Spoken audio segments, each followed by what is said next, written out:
warahmatullahi wabarakatuh. Saya Yeti Meriani, guru PPKN SMA Negeri 12 Depok, ingin menjelaskan tentang mengapa kurikulum harus berubah.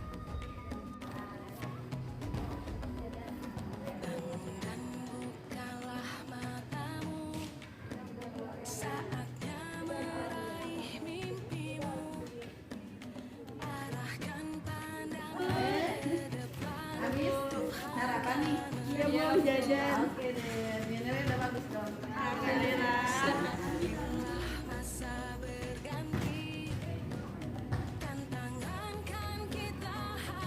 Hai dia, Ibu apa? lagi baca-baca ini Bu, baca-baca PKN. Oh gitu. Dia udah tahu kurikulum Merdeka, kurikulum yang baru. Kayaknya pernah baca-baca sekilas deh Bu. Iya.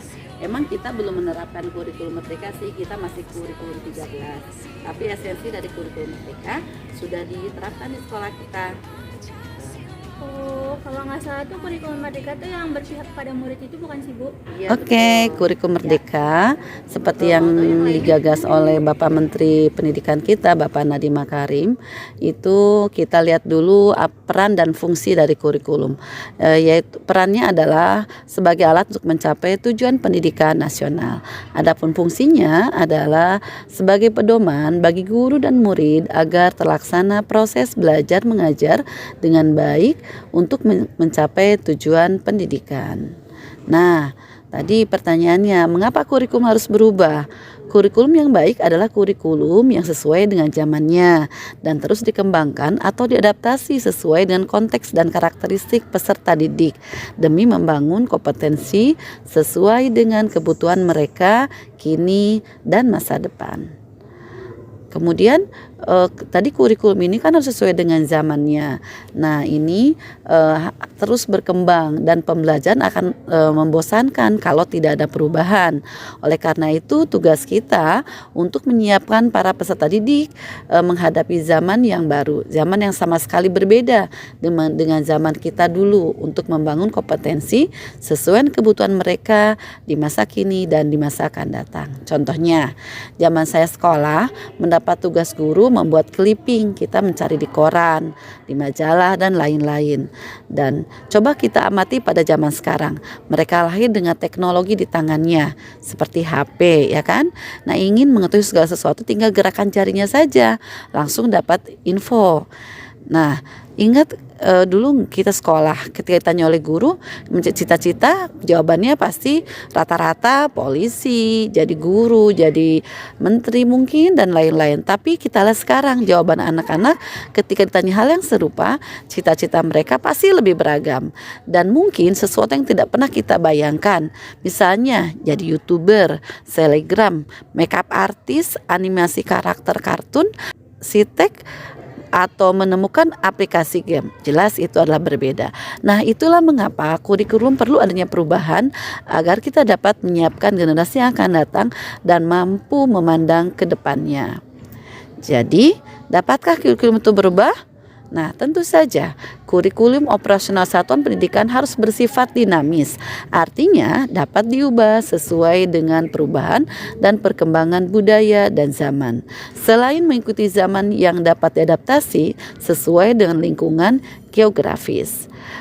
Kurikulum itu bersifat dinamis dan terus dikembangkan atau diadaptasi sesuai dengan konteks dan kebutuhan peserta didik untuk membangun kompetensi sesuai masa kini dan masa yang akan datang. Nah, intinya adalah kita harus terus bergerak, bukan hanya guru saja. Kita harus melibatkan seluruh komponen masyarakat, yaitu seperti orang tua, masyarakat, sekolah, dan tentunya murid itu sendiri. Kita harus menempatkan kebutuhan, pendapat, pengalaman, hasil belajar, serta kepentingan peserta didik sebagai pengembang kurikulum. Ingat bahwa kurikulum dirancang untuk memenuhi kebutuhan dari peserta didik. Ya, ini adalah foto-foto kegiatan yang sudah dilaksanakan di sekolah kami di SMA Negeri 12 Depok dalam rangka mengembangkan program kurikulum Merdeka. yaitu kami mengadakan seperti kegiatan Bhinneka Tunggal Ika, festival budaya. Kemudian selain mereka presentasi, mereka juga bisa dengan orasi untuk kegiatan demokrasi atau membuat jenis-jenis game untuk kegiatan, atau juga dia bisa dengan membuat misalnya seperti literasi untuk pengembangan pembelajarannya, atau lagi-lagi menggunakan gadget untuk pengembangannya dalam hal literasi dan tugas-tugas, atau juga menggunakan poster digital dan lain-lain.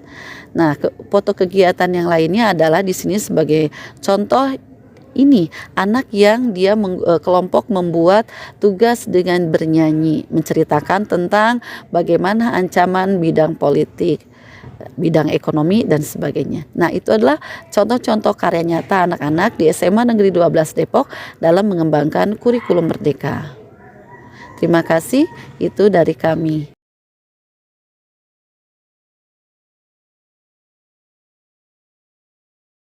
Nah, itu yang di kurikulum merdeka seperti itu, dia kurikulum sudah ada perubahan.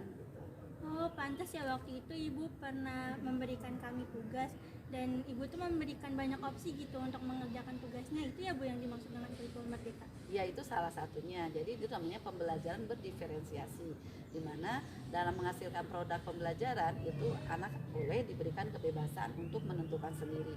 Misalnya dia waktu itu pilih apa? Aku waktu itu pilih orasi Bu. Orasi, ya berarti kan dia bisa mengemukakan pendapat ya kan di situ, berkaitan misalnya orasi tentang apa kemarin? Tentang ancaman di bidang ideologi. Nah, seperti itu ya, dia kan berarti lebih bisa ekspresif ya kan, kemudian membaca dan sebagainya, betul nggak? Betul. Nah, perasaan dia gimana dengan adanya itu?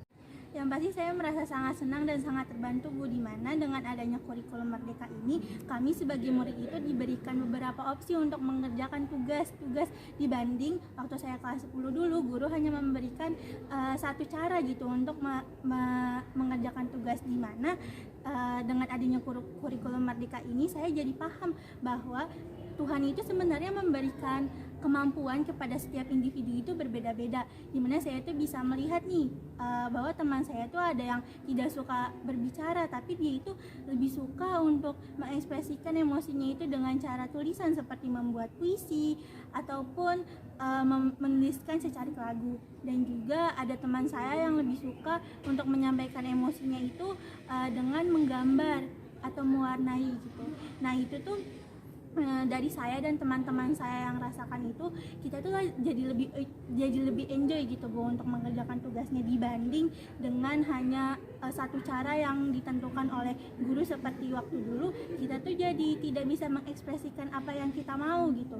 Jadi dengan adanya kurikulum merdeka ini, kami sebagai murid itu sangat merasa terbantu, di mana kami jadi bisa untuk mengekspresikan emosi kami, mengekspresikan bakat dan minat kami. Oke, bagus sekali, hebat yang sudah dia rasakan. Nah, itu berarti kan sudah ada di situ pemimpin pembelajaran ya. Jadi kita itu menentukan sendiri. Oke, dia selamat belajar ya. Terima kasih banyak ya Bu. Sama.